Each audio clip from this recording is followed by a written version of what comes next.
Praise the lord. ఈ మధ్య కాలంలో నేను బైబిల్ చదువుతున్నప్పుడు దేవుని వాక్యము నాతో మాట్లాడుతూ వచ్చింది. అప్పుడు నేను ఇలా పాట రాసుకున్నాను. నీ ప్రేమ లేఖ బైబిల్ పదే పదే చదువగా నా పగిలిన హృదయం బాగుపడింది. నల్లాట పుస్తకం అనుకున్నా కానీ నా జీవితాన్ని తెల్లగా మార్చింది.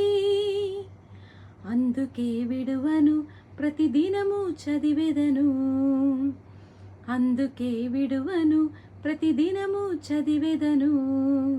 నీ ప్రేమ లేఖ బైబిల్ పదే పదే చదువగా నా పగిలిన హృదయం బాగుపడింది. మీరు కూడా ప్రతిదినం